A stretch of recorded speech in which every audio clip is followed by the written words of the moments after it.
إن الحمد لله نحمده ونستعينه ونستغفره ونعوذ بالله من شرور أنفسنا وسيئات أعمالنا من يهده الله فلا مضل له ومن يضلل فلا هادي له أشهد أن لا إله إلا الله وحده لا شريك له وأشهد أن محمدا عبده ورسوله.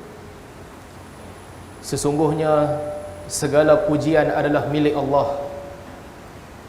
Kita memuji Allah, memohon pertolongan dan keampunan daripada Allah. Sesiapa yang diberikan petunjuk oleh Allah, tidak ada sesuatu pun yang boleh menyesatkannya. Demikian juga sesiapa yang disesatkan oleh Allah, tidak ada sesuatu pun yang boleh memberi petunjuk kepadanya. Kita berlindung dengan Allah daripada kejahatan jiwa kita dan keburukan amalan-amalan kita. Kita bersaksi bahawa tidak ada Tuhan melainkan Allah, satu-satunya Tuhan yang Maha Esa. Dan kita bersaksi bahawa Nabi Muhammad itu adalah hamba dan pesuruh Allah. Allahumma salli ala Muhammad wa ala ali Muhammad kama sallaita ala Ibrahim wa ala ali Ibrahim innaka Hamidum Majid. Wa barik ala Muhammad wa ala ali Muhammad kama barakta ala Ibrahim wa ala ali Ibrahim innaka Hamidum Majid. Amma ba'd. Ibadallah, usikum wa iyaya bitaqwallah faqad fazal muttaqun. Sidang Jumaat yang dirahmati Allah, saya berpesan kepada kita sekalian agar senantiasa bertakwa kepada Allah. Sesungguhnya berjayalah orang-orang yang bertakwa kepada Allah. Allah Subhanahu wa taala menciptakan manusia fi ahsani taqwim, pada penciptaan yang sebaik-baiknya. Dan Allah menciptakan manusia dalam keadaan mengetahui akan manusia itu melalui perasaan yang berbeza-beza. Ada kalanya kita berasa sedih lalu menangis, dan ada kalanya kita rasa gembira lalu tersenyum ataupun ketawa. Ini semua adalah lumrah Allah Subhanahu wa taala di dalam penciptaan manusia. Lumrah yang Allah Subhanahu wa taala ciptakan manusia di atasnya.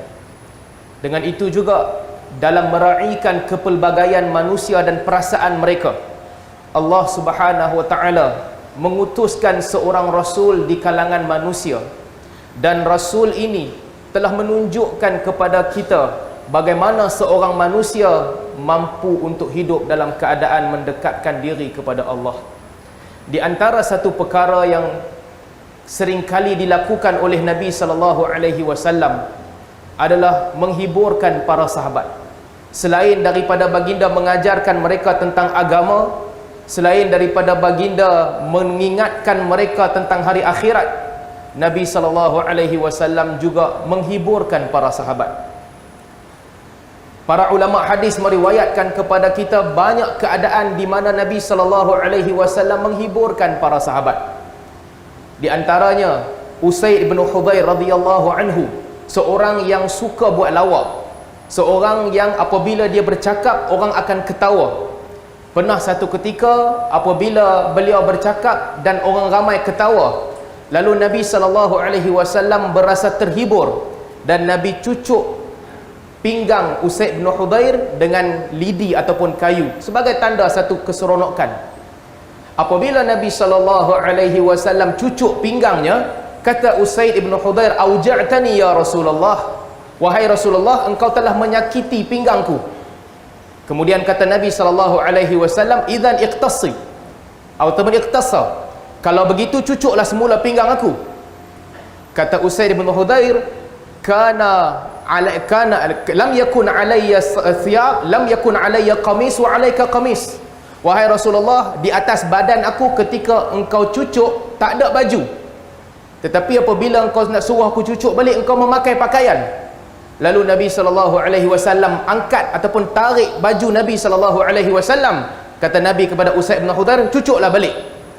Dia peluk Nabi SAW dan cium pinggang Nabi SAW Kata Usaid bin Hudhair, hadzal ladzi uriduhu, ini yang aku nak. Lalu Nabi SAW tersenyum. Ada ketika seorang sahabat datang kepada Nabi SAW, ihmilni ya Rasulullah, bawalah aku ikut turut serta dalam perjalanan.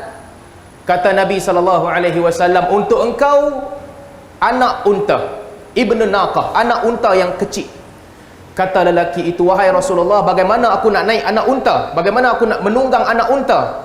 Lalu Nabi SAW kata, bukankah setiap unta dilahirkan dalam keadaan dia kecil?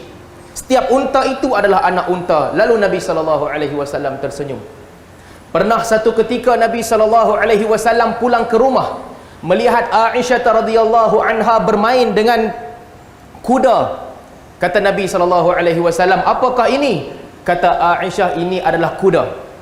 Kata Nabi SAW, alaha janahain, alahu janahain, macam mana kuda boleh ada dua sayap? Kuda yang patung kuda yang sedang bermain, budak-budak bermain dengannya, ada dua sayap. Kata Aisyah radhiyallahu anha, ala tasma' anna li Sulaiman bin Daud khail lahu janahan. Wahai Rasulullah, tidakkah engkau pernah mendengar untuk Sulaiman anak kepada Daud satu kuda yang ada dua sayap? Lalu Nabi SAW tersenyum. Dan demikianlah kisah-kisah yang banyak menunjukkan Nabi SAW terhibur ataupun menghiburkan para sahabat. Tetapi dalam masa yang sama, Islam meletakkan garis merah yang sangat jelas terhadap hiburan-hiburan, lawak-lawak yang menyentuh sensitiviti Islam itu sendiri. Tidak ada ruang untuk lawak-lawak begini. Lawak bukanlah bertujuan untuk menghina agama. Kerana itulah satu ketika Nabi SAW berjalan bersama dengan para sahabat menuju ke perang Tabuk. Mereka bergerak menuju ke perang Tabuk. Pada ketika itu, perang itu dihadiri oleh sebahagian munafik. Perang Tabuk sepatutnya menjadi pertempuran awal antara orang Islam dan tentera Kristian di Syam. Mereka berjalan menuju ke perang Tabuk. Sebahagian orang-orang Yahudi, orang-orang munafikin bersembang di kalangan mereka.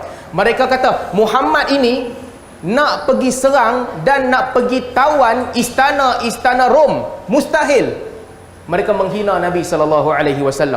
Mereka hina. Kata mereka, bagaimana Muhammad ini cita-citanya sangat besar. Kononnya nak menjajah Rom, nak menawan istana Rom. Mereka menghina.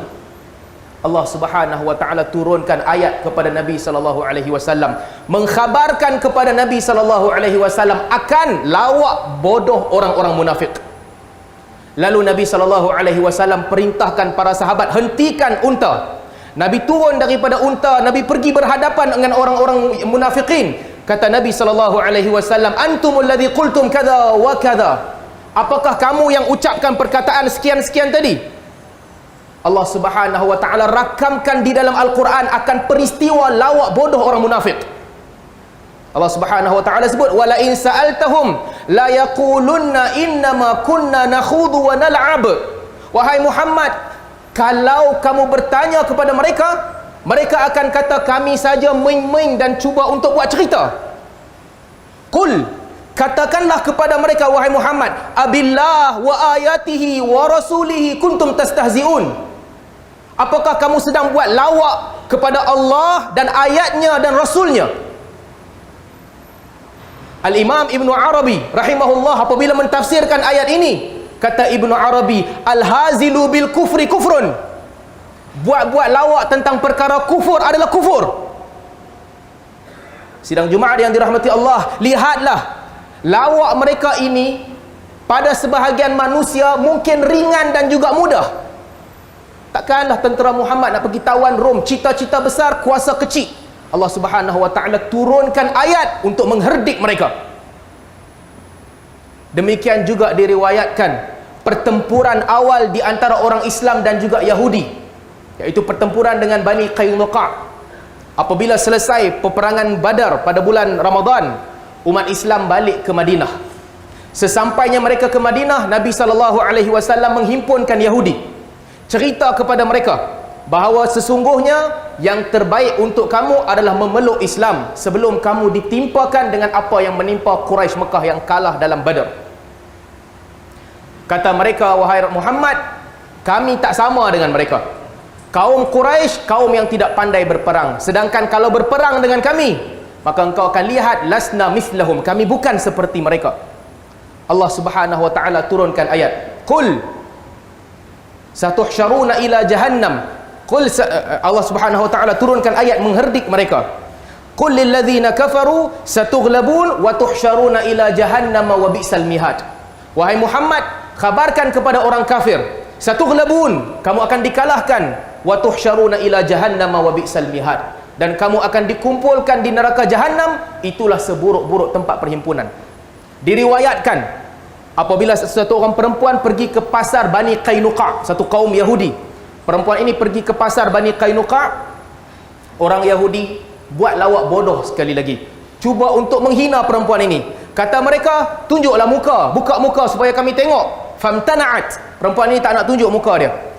Lalu mereka buat lawak, mereka gelakkan dia. Akhirnya tuan kedai itu datang dan ikat hujung kain perempuan ini di tiang, diikat di tiang. Apabila perempuan ini bangun nak berjalan, kainnya terlondeh, tercabut, maka terdedahlah auratnya. Datang seorang lelaki di kalangan Ansar melihat peristiwa itu, lalu dia bunuh tuan kedai Yahudi ini. Dan akhirnya di tengah-tengah orang ramai Yahudi di situ, dia bunuh tuan kedai, dan mereka beramai-ramai menyerang dia dan membunuh dia.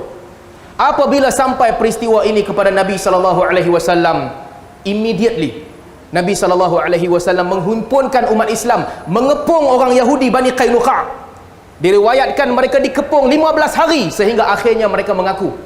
Dan akhirnya mereka berserah. Nabi SAW arahkan setiap seorang daripada mereka, keluar kamu daripada Madinah. Sidang Jumaat yang dirahmati Allah, demikianlah agama menunjukkan kepada kita dengan jelas bahawa berhibur itu boleh, mengembirakan diri itu boleh, tetapi janganlah agama disentuh dan dipermain-mainkan. Janganlah mencari keseronokan dunia dalam keadaan menghina agama. Kerana perbuatan ini, sebagaimana kata Ibnu Arabi, al-hazilu bil kufri kufrun, buat-buat lawak tentang perkara kufur adalah satu kekufuran. Maka hendaklah kita berhati-hati dan sentiasa beringat dan sentiasa berwaspada dan sentiasa memberi amaran kepada sesiapa sahaja agar tidak mempermainkan agama ini dengan lawak-lawak bodoh dan lawak-lawak songsang. Kerana kecintaan seorang muslim kepada agamanya jauh lebih tinggi kepada kecintaan kepada setiap yang lain. Dan bagi orang-orang yang melakukan lawak-lawak yang songsang begini, tidak wajar bagi orang Islam duduk dan mendengar ucapan itu. Tidak wajar bagi orang Islam duduk dan menyokong perkara tersebut, kerana ia adalah satu kemungkaran yang besar. Kemungkaran yang disebabkan itu Allah Subhanahu wa taala pernah turunkan ayat mengherdik munafik. Kemungkaran yang disebabkan itu pernah berlaku peperangan besar di kalangan umat Islam yang menyerang Yahudi pada ketika itu. Maka garis yang sangat jelas dan sangat terang, agama jangan dicabar, agama jangan dihina, agama jangan direndahkan walaupun dengan lesen lawak yang tidak benar. Aqulu qawli hadha wa astaghfirullah li wa lakum wa lisairil muslimin.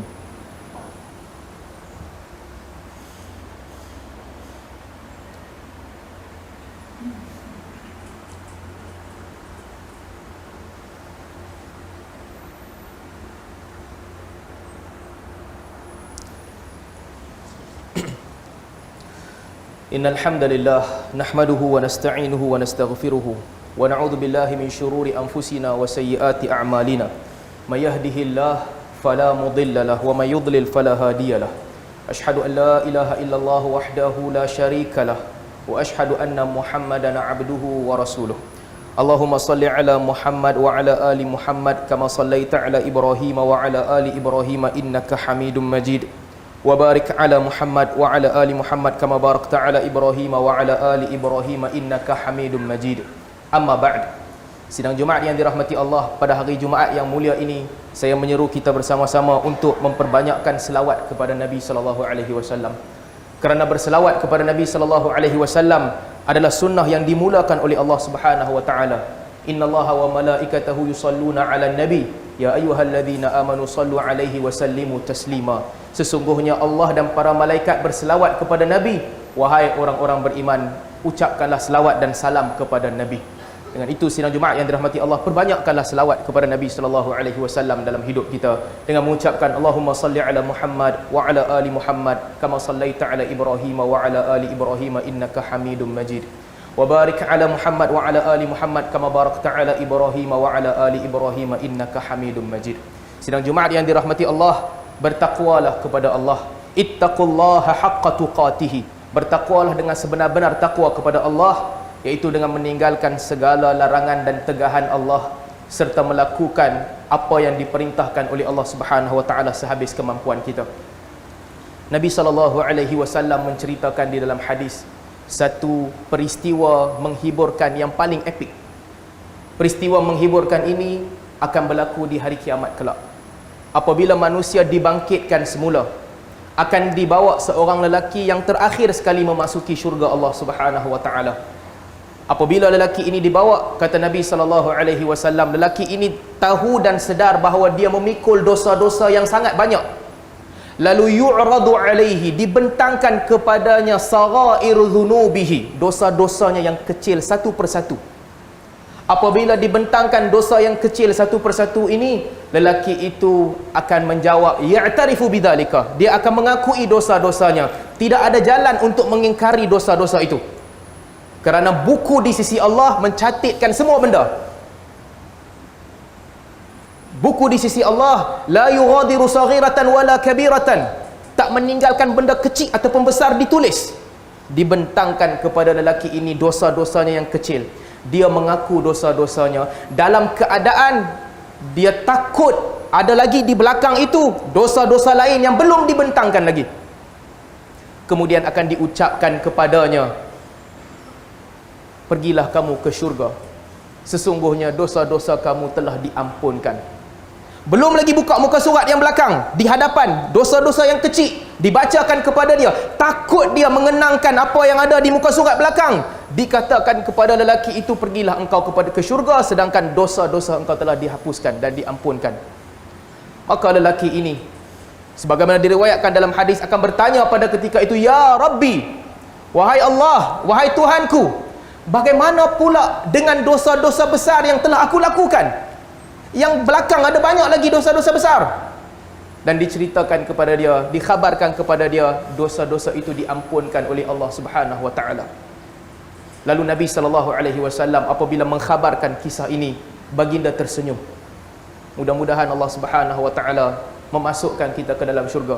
Mudah-mudahan Allah Subhanahu wa taala mengampunkan dosa-dosa kita yang besar dan kecil. Mudah-mudahan Allah Subhanahu wa taala mengharamkan wajah kita daripada disentuh oleh neraka. Sidang Jumaat yang dirahmati Allah, ada satu perbuatan yang akan mengharamkan kita disentuh oleh neraka, yang akan mengharamkan muka kita disentuh oleh neraka, iaitu mendirikan solat. Wajah yang sujud kepada Allah Subhanahu wa taala tidak akan disentuh di neraka. Bahkan orang yang melakukan dosa besar, diriwayatkan apabila mereka dikeluarkan daripada azab sebelum dimasukkan ke dalam syurga, mereka dikenali dengan wajah mereka yang tidak disentuh oleh neraka. Dengan itu saya meminta dan menyeru kita sekalian agar melazimi salawatul khams, melazimi 5 salat sehari semalam dan tidak meninggalkannya, kerana inilah garis pemisah di antara orang yang beriman dengan Allah Subhanahu wa taala dan juga orang yang tidak beriman dengan Allah Subhanahu wa taala. Sesiapa yang mendirikan solat, dia mendirikan agama. Sesiapa yang meninggalkan solat, dia telah meruntuhkan agamanya. Allahumma ighfir lil muslimina wal muslimat wal mu'minina wal mu'minat al ahya'i minhum wal amwat, innaka sami'un qaribun mujibud da'wat wa qadiyal hajat. Allahumma ighfir lana ma qaddamna wa ma akharna wa ma asrarna wa ma a'lanna wa ma asrafna wa ma anta a'lamu bihi minna, antal muqaddimu wa antal muakhir, la ilaha illa anta. Allahumma aslih Sri Paduka Baginda yang di-Pertuan Agong As-Sultan Abdullah Riayatuddin Al-Mustafa Billah Shah Ibni Al-Marhum Sultan Haji Ahmad Shah Al-Musta'in Billah, wa kadzalika aslih ke bawah duli yang maha mulia Sri Paduka Baginda Raja Pemaisuri Agung. Allahumma aslih wulata umurina, Allahumma aslih baladana wa biladal muslimin, Allahumma ighfir lana, Allahumma aftah alaina abwaba rahmatik wa abwaba ridak wa abwaba barakatika minas samawati wal ard. Allahumma ighfir lana wa li ikhwanina alladhina sabaquna bil iman wa la taj'al fi qulubina ghillan lil ladzina amanu rabbana innaka raufur rahim.